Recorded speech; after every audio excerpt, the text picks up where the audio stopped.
Hi, kings and queens, and welcome to the video. You're watching Fly Nubian Queen TV. I'm Auntie. I'm Stephanie Rivers. We want to welcome you on in as you're coming in and getting settled. Let me say thank you to the veterans out there in the active military, people who are putting your lives on the line. Sometimes you don't even understand what's going on, but we appreciate your commitment and your sacrifice nonetheless. Also, I want to say congratulations to the graduates out there. A lot of you are graduating virtually these days, and you probably have gotten your memory books and you're starting to put in all the things that mean something to you during this time of your life. I remember when I was graduating from high school and I got my memory book. In addition to the pictures and the music of that era and the signatures from my classmates and my teachers, one of the things I put in there was something that meant something to me. It was a prayer, the prayer of serenity. You might know it. It says, God grant me the serenity to accept the things I cannot change, courage to change the things I can, and the wisdom to know the difference. But as I have moved through this thing called life, kings and queens, what I have realized is if you're Black in America, there is no serenity for you. And that's my message for today. If you're Black in America, there seems to be no serenity for you. If you're Black in America and you got serenity, you're probably underperforming. Because if you were trying to be the best you can be, there's probably a target on your back and there's probably some white man's knee on your neck. Okay. So that's why we're here today. You probably have seen the video and I put the links in. If you haven't seen the video, there are two videos that occurred that were made public over the course of the Memorial Day weekend. Let's start with his name is George Floyd. Was that his name? I had all my names. George Floyd. He's a man in Minneapolis, Minnesota. Apparently, they called police because they said he was trying to pass a bad check. So how it ended up that he was trying to pass a bad check to being on the ground in handcuffs, face down on the asphalt with a police officer, a white police officer's knee in the back of his neck, I don't know. But when they started, some bystander, because it happened on the street, and again, I put the video links up if you haven't seen it.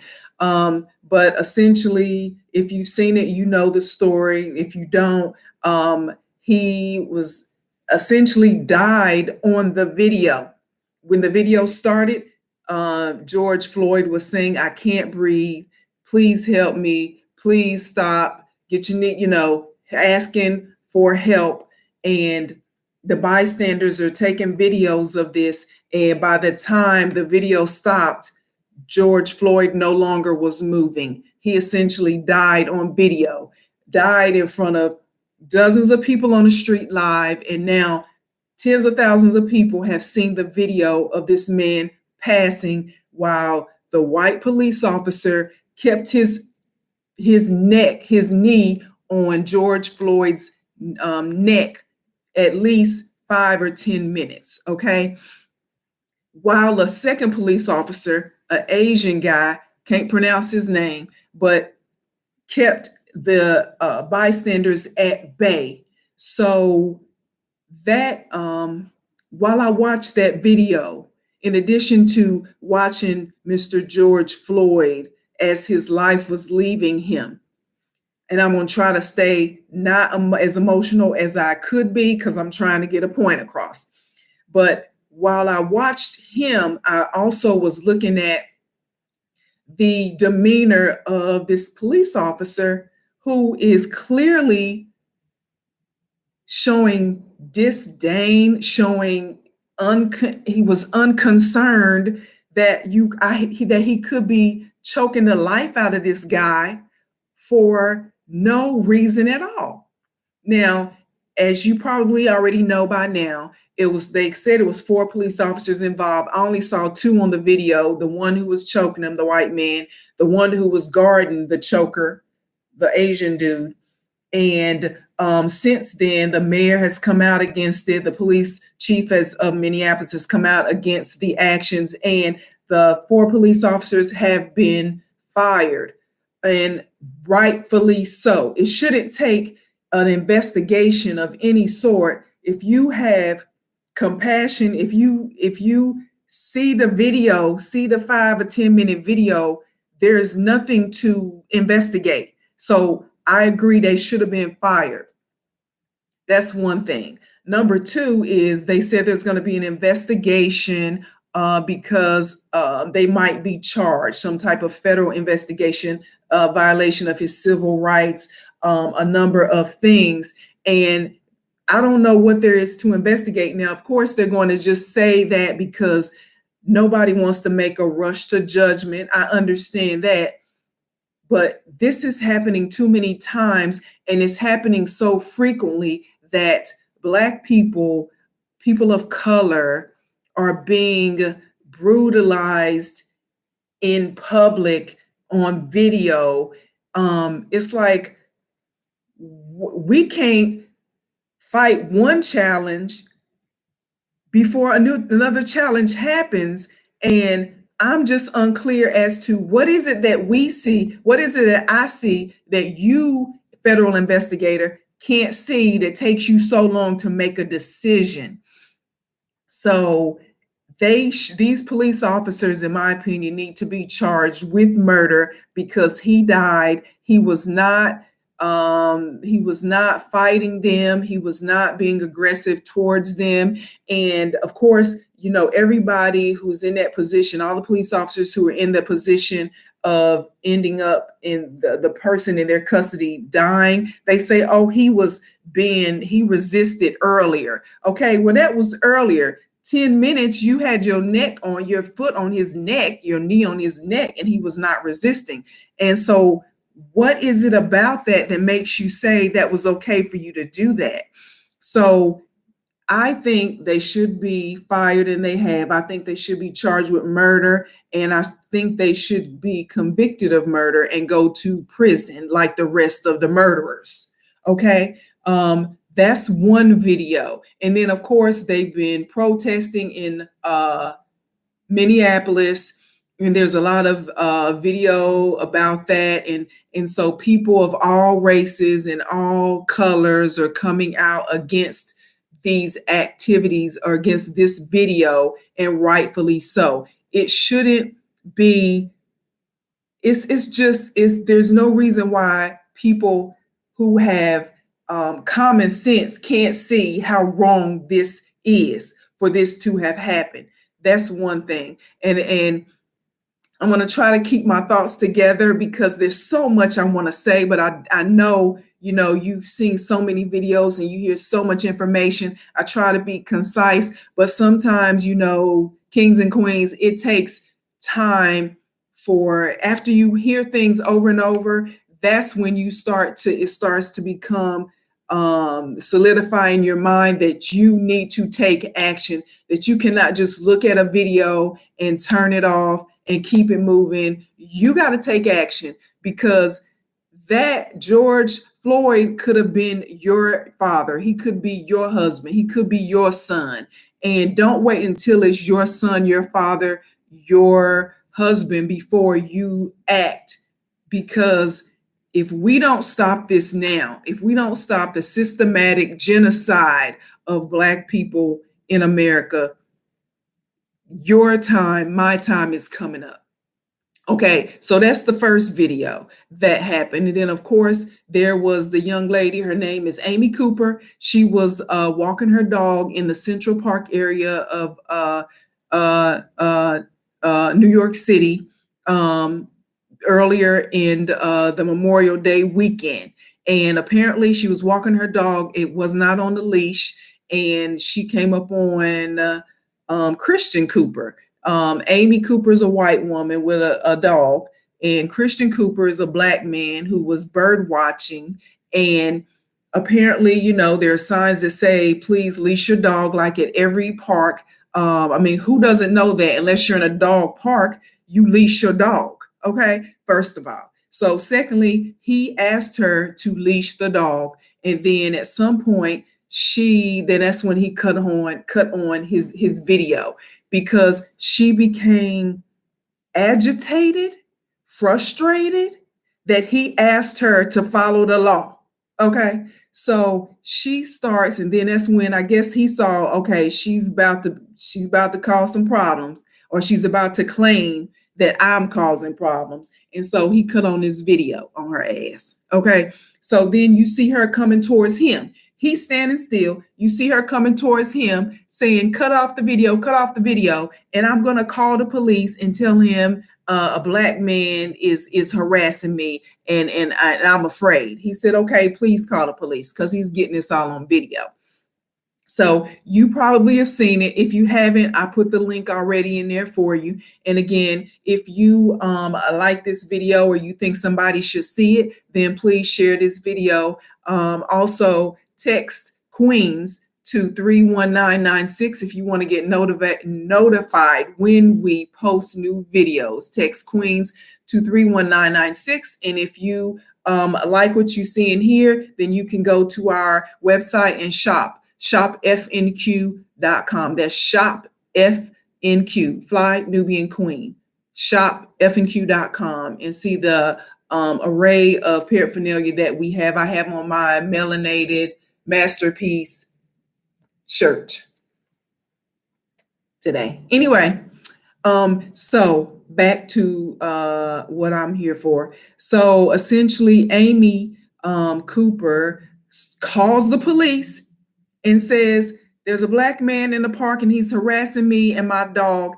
And then they didn't hear her. And so she says it again with like fright in her voice. I'm afraid. And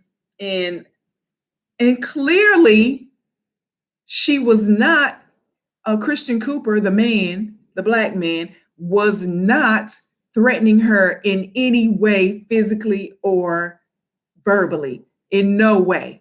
Okay, so can you imagine how many times this has happened, where a white woman uses her power because she says to him, I'm gonna call the police, I'm gonna tell him a black man is harassing me. So she knows that's trigger for police to show up and shit to go down. Basically, that's what she knows that.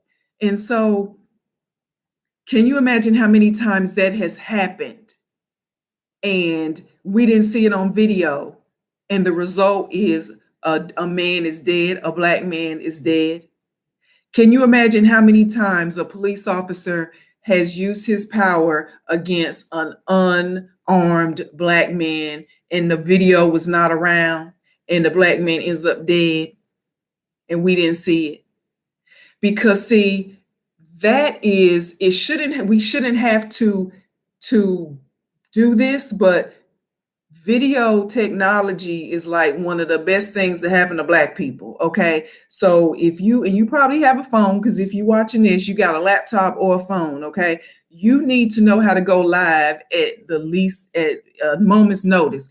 Grab your phone, get it together. How do you go live? So when people start acting crazy, when the police officers pull somebody over to the side or they pull them on the street, you can go live and show the world what's really going on. And hopefully, if it happens to you, somebody will go live for you and save your life, or possibly, unfortunately, show you dying on video. So it just so happens that I was in the middle of reading. I just got my book, Ben Crump's Open Season.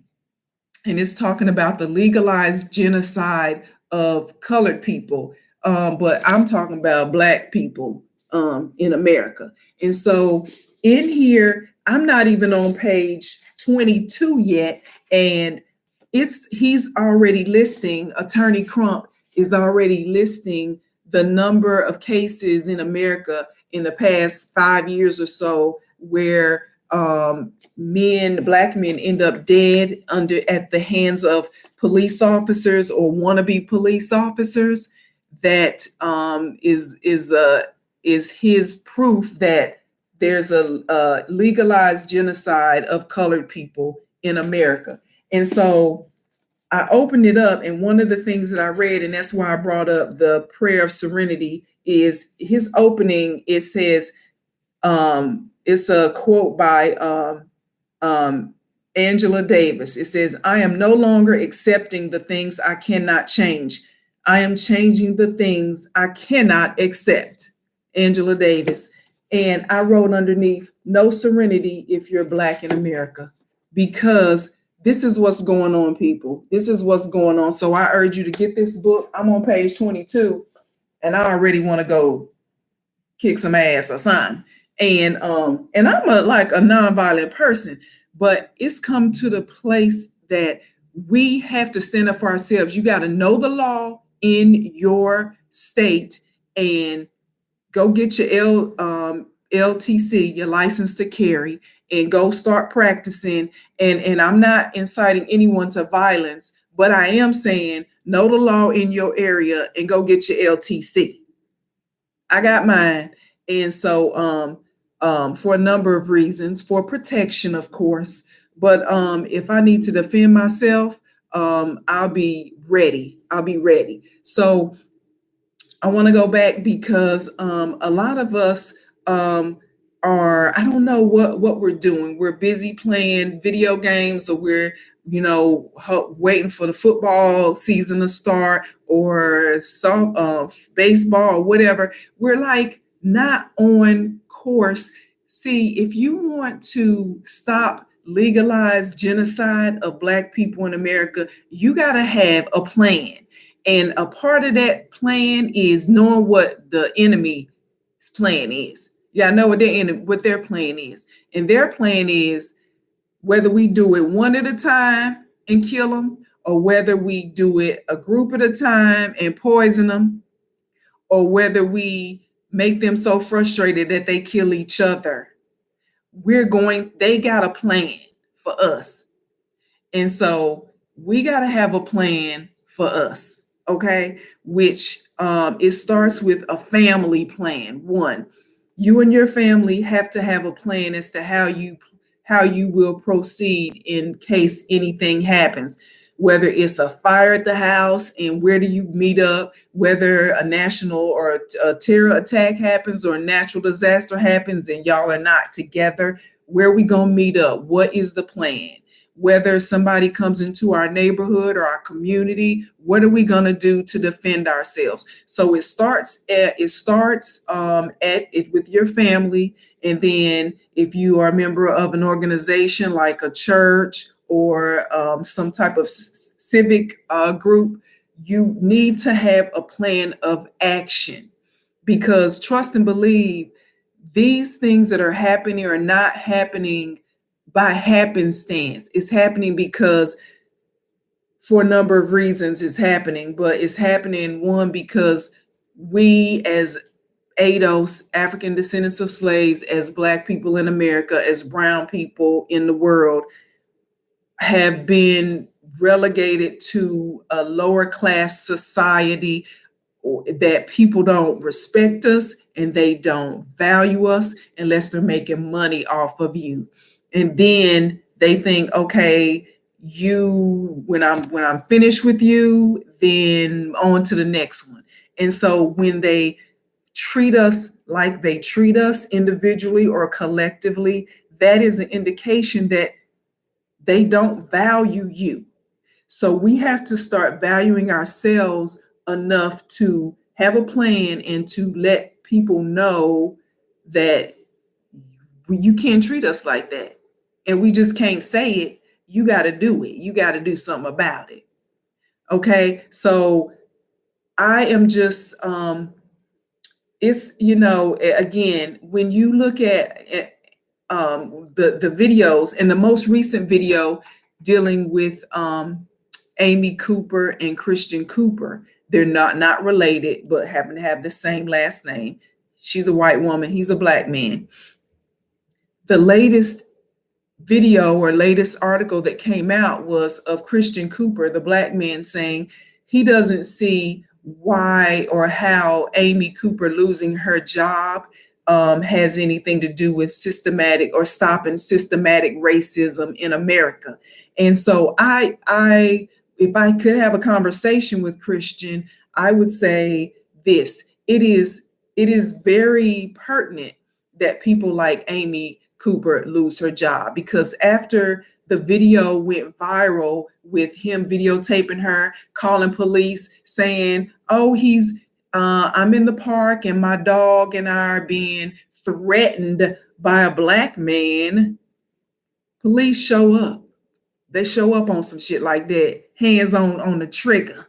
Okay, so then she got fired, and her employer saw the video, I guess, and they, did a little investigation. But again, it didn't take long. It took like 24 to 48 hours. So at the beginning of the weekend, Amy Cooper had a job. At the end of the weekend, Amy Cooper didn't have no job because of how she acted on that video.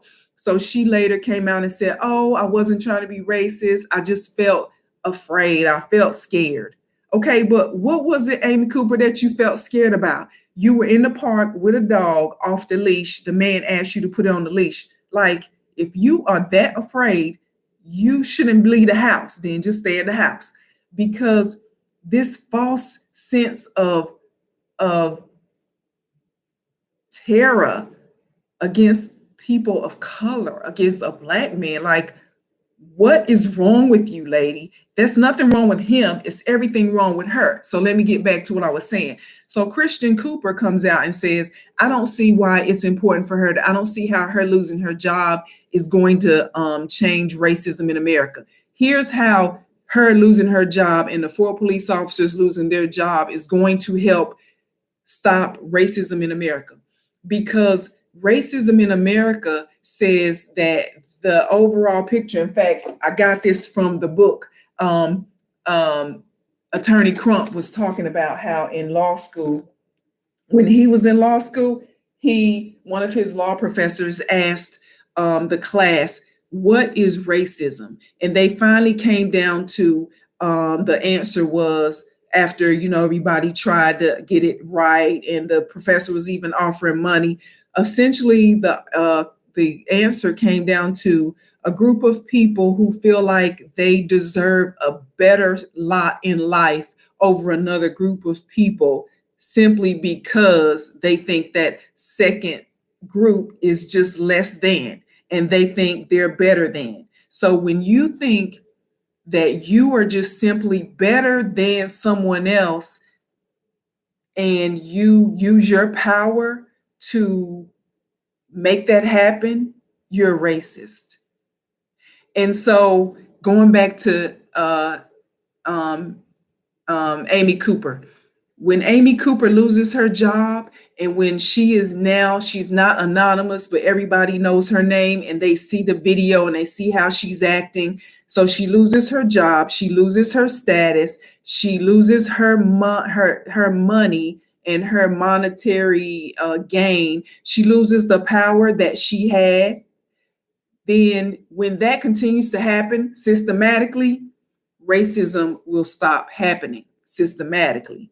When the 4 police officers, when a white man can put his knee in a black man's neck in the middle of Minneapolis downtown in front of everybody, and he doesn't think there's anything wrong with that, he's a racist. But when he loses his job, and when people show up to his house and start